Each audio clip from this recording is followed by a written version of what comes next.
Hey guys, welcome back to another video. Well, today I decided to make a video on brokers and price gouging. Now I know that this video will probably spark some debate, and that is one of the reasons I am making it.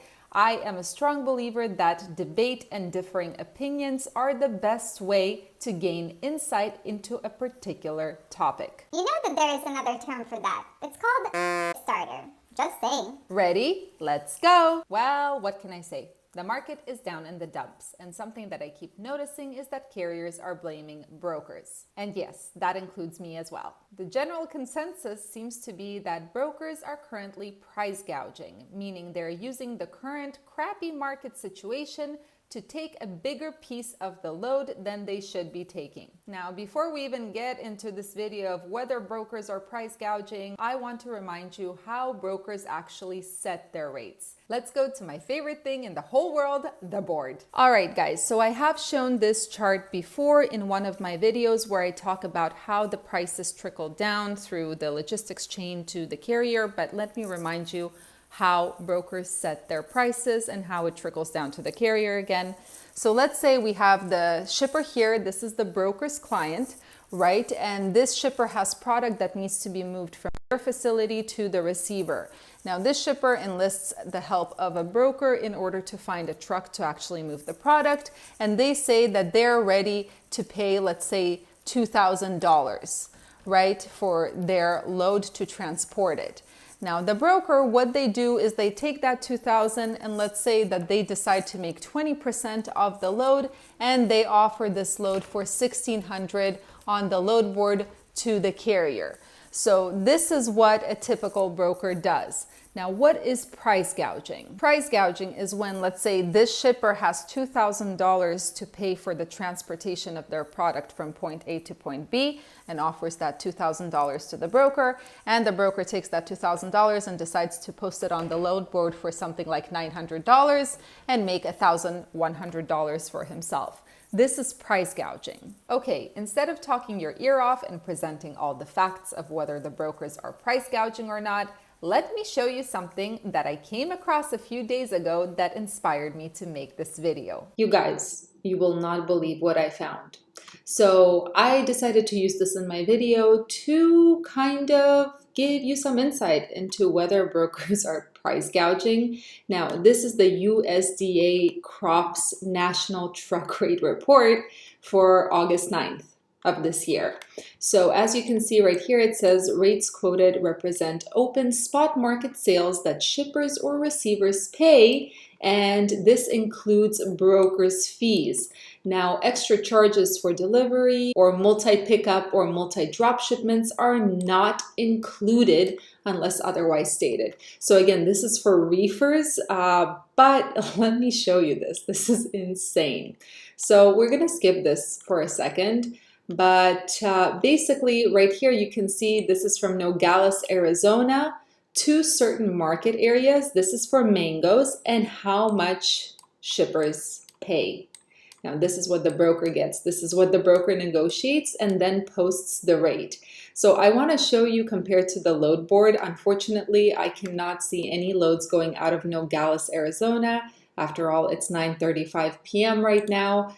But let's look at this, Northern California, including San Joaquin Valley. So now this is for pairs, and I realize that the load board I'm about to show you does not necessarily include pairs, but look at this. Look at Los Angeles.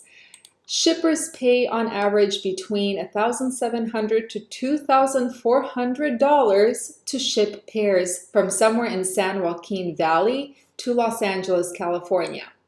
$1,700 to $2,400. Now, look at this. So here is Los Angeles, California, but unfortunately it doesn't have a rate. But what we're gonna do is we're gonna put in Los Angeles. This is what brokers are paying right here.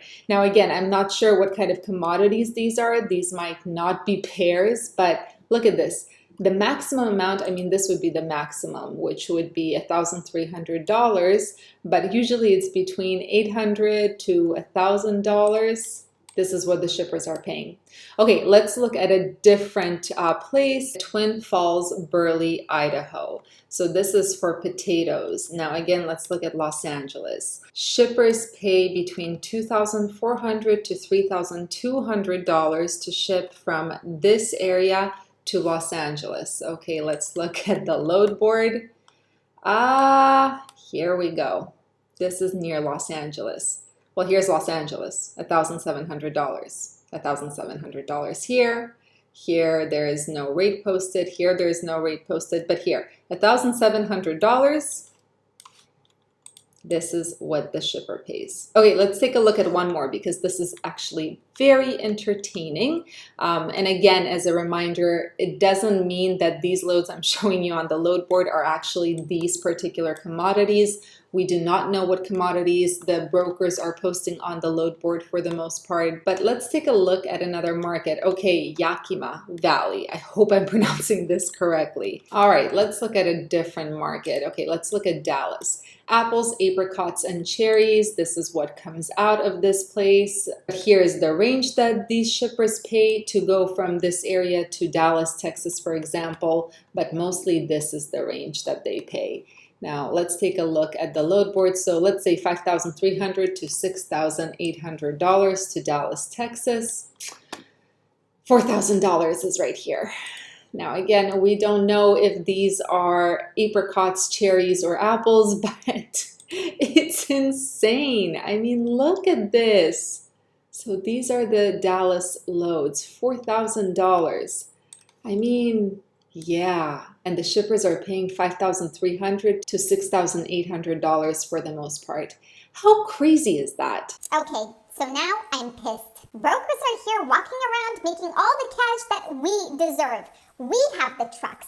We have the expenses. We are the ones who keep everything moving. So are brokers making a killing right now? Well, yes and no. So what you have to understand is, for the most part, brokers make their money on the quantity of loads they sell, not the quality of the loads they sell, meaning the price. Even though the brokers are taking a ton of money off the top of each load, they actually don't have as many loads to sell as they used to. See, this market is not only affecting carriers. If brokers have less loads to sell, they are making less money. Whose side are you on? The carriers, always. Now, a lot of carriers, including myself, get really pissed off at the fact that brokers don't seem to be considering the fact that we as carriers are facing higher expenses due to fuel mostly. To that, I have only 3 words: supply and demand. Now, let's be honest here. Brokers don't give a crap of what money is coming out of your pocket to actually transport the load that they're giving you. All they see is that they have 10 loads in front of them and 100 trucks willing to move those loads. Sometimes, if you pay close enough attention to the load board, you will see that a broker will post the load for, let's say, $3,000, and then about 20 minutes later, it's all of a sudden posted for $2,500. I have seen this time and time again, and this is one of the reasons I take screenshots before reaching out to brokers on a particular load that I like, and I send them that screenshot just in case they decide to change their mind about the price. My point is that brokers follow the basic law of economics: supply and demand. They don't care about how much it's costing you. They don't care about your company. They don't care whether you lose your company tomorrow and go bankrupt. They simply don't care. So I actually have a really good idea. I think that there should be a law stating that brokers cannot take more than 10% of each load. Funny thing, there were a lot of carriers and owner-operators who thought along the same lines in 2020 when COVID hit. But here's food for thought. If the government starts dictating to brokers how much they can take from each load, what happens to the free market? And let's take this a little bit further. If the governments are now controlling how much brokers can earn, can they do the same to carriers when the market is good for them? For example, like it was in 2021 when the market was absolutely insane. I don't know about you guys, but in 2021, I was asking for obscene prices for each load, and I was making obscene amounts of money because the market allowed it. So to wrap up my thoughts on this, are brokers taking a ton of money and then paying carriers Pennies. Heck yes. Is it because they are such unimaginable bastards that have absolutely no soul? Yes. No, it is because the market allows them to do so. Remember, supply and demand. So the next question is, should the government exercise some form of control over how much brokers can earn? Absolutely not, because when good times come for carriers, the government will be able to exercise that same control over how much you, me, and other carriers in the market can make. Now, before I leave you, I do want to give you one last piece of insight. By law, according to 49 CFR 371.3, you as a carrier have the right to review records related to your load. Now, every broker is by law required to keep records of every single transaction for every single load that they do. One of these transactions happens to be how much compensation did the broker receive from their client. If you really wanted to, you could ask the brokers to present those records to you, and by law, they have to actually send you all those records. Do I recommend doing it? Not if it's only a case of curiosity, because this is a sure way to kill a relationship with a broker. But this law is something that can come in handy in other situations, and I believe that every single owner, operator, and carrier should be aware of it. Anyway, I'm curious to hear your thoughts on this. I know there will be a lot of opinions on this topic. I hope you guys enjoyed this video, and I'll see you in the next one.